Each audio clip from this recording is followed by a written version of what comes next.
Man is the highest form of evolution. People are the kings of nature and the main owners of planet Earth. All these titles were once attributed to us by philosophers, biologists, scientists, and even psychologists. But where did such confidence come from? Yes, man is larger and stronger than a huge variety of living beings. But we cannot run like a cheetah, we are not destined to swim as fast as dolphins, and we are smaller in size than the same whales.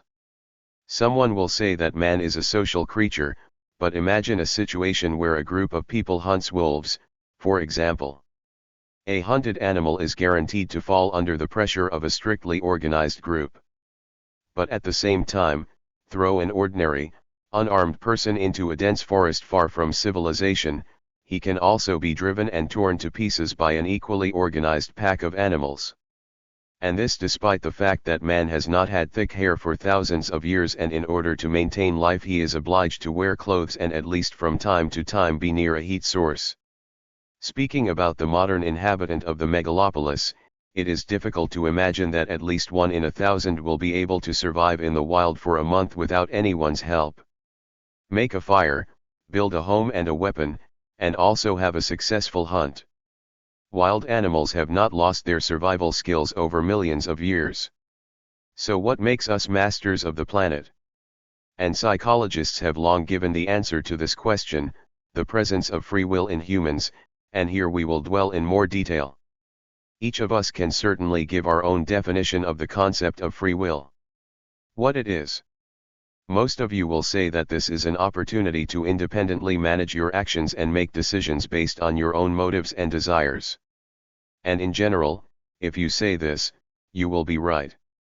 If we expand this concept from a scientific point of view, psychologists define free will as a person's ability to make choices regardless of circumstances. In other words, in the event of a fire, you will not only be guided by the instinct of self-preservation, but you will also be able to help your property or other victims. And also, as a person, you are able to make long-term decisions that are not affected by anything now, where to go on vacation in 6 months, or if you are a school child, and what would you like to become in 10 years. And so we have established with you the boundaries of human free will and animal instincts. But what if we are still deprived of our individuality? What if such a significant feature as free will is just a side effect of evolution? But in reality, we are still primary biomass with a set of impulses. I agree it sounds offensive. But it was precisely this theory that scientist Benjamin Libet decided to confirm at one time. The results of his experiment still excite the public. And many modern colleagues are trying to refute what has been achieved. What exactly did Libet prove? Let's figure it out together. A famous study was conducted in 1983. Participants in the experiment were tasked with moving their fingers or bending their wrists when they felt the urge to do so. During the experiment, the movement, as well as activity, of the subject's brains were recorded using special equipment. As a result, it was found that first of all, a readiness potential appears in the motor centers of the cerebral cortex, and only after about 350 milliseconds does a conscious desire to move a finger occur. And after about 100 milliseconds, electromyography records the signal coming from the arm muscles. Thus, it turns out that the brain is about 500 milliseconds ahead of consciousness. In other words, during the experiment, Libet proved that desire appears later than an automatic reaction, which, in principle, proves desire as a programmed consequence of our actions. That is, we have a desire to go to the toilet after, regardless of you, inside your body, the urinary organs have sent a signal to the brain about their intention and are emptied. In the same series of experiments, Benjamin Libet conducted another study. As part of it, subjects were asked to plan actions for a certain moment, but not to perform it. In these cases, the readiness potential was still recorded, signaling that the action was planned but not carried out. Thus, Libet came to the conclusion that human free will exists only after the awareness of desire, in the interval of 100 milliseconds, during which a person is able to impose the so-called veto on the impulse to action. The experiment shocked the public. People began to wonder en masse whether we are really nobody in the prison of our own body.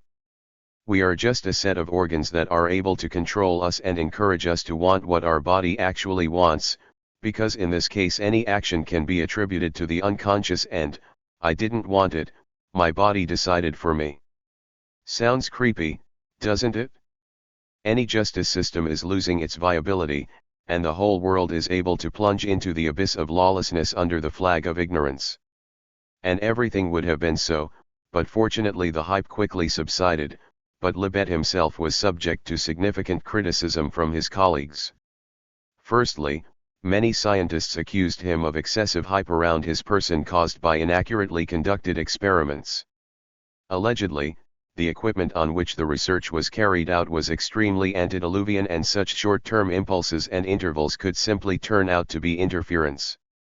Plus, the participation of the subjects themselves also cast doubt on the veracity of the results.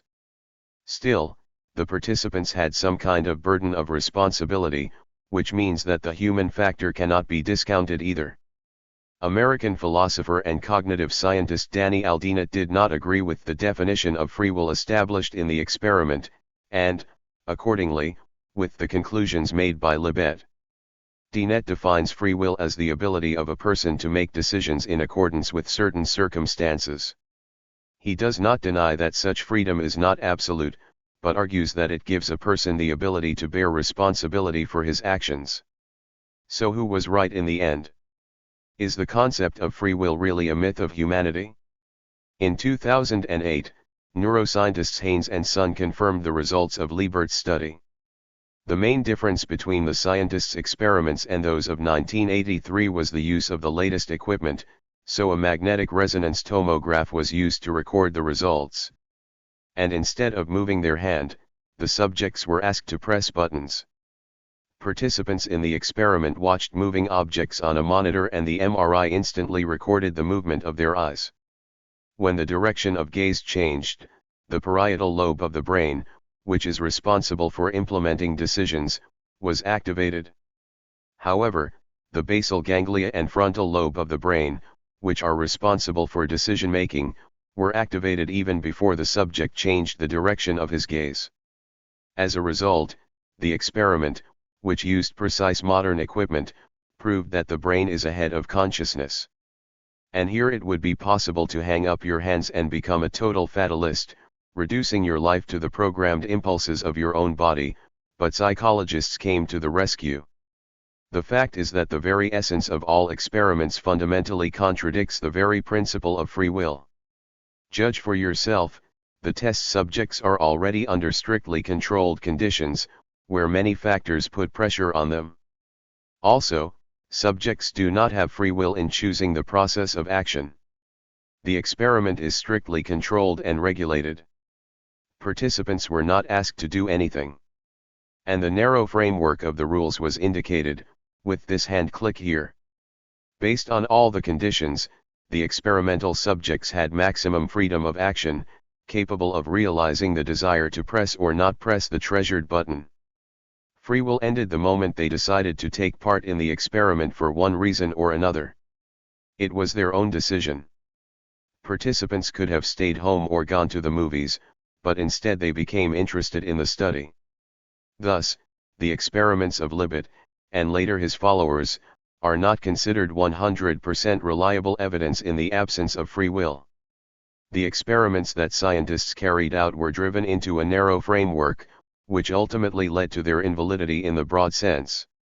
Of course, many psychologists and philosophers are currently writing entire treatises on the topic that people are just a set of impulses, and we invented freedom for ourselves. However, all this is nothing more than reasoning without evidence. Even in the modern world, they have not yet come up with a way to measure and calculate something that cannot be influenced in any way. Although who knows, similar research is being carried out somewhere now, and we are all global experimental subjects in a large cage with a bunch of surveillance cameras, daily recording our every decision and action.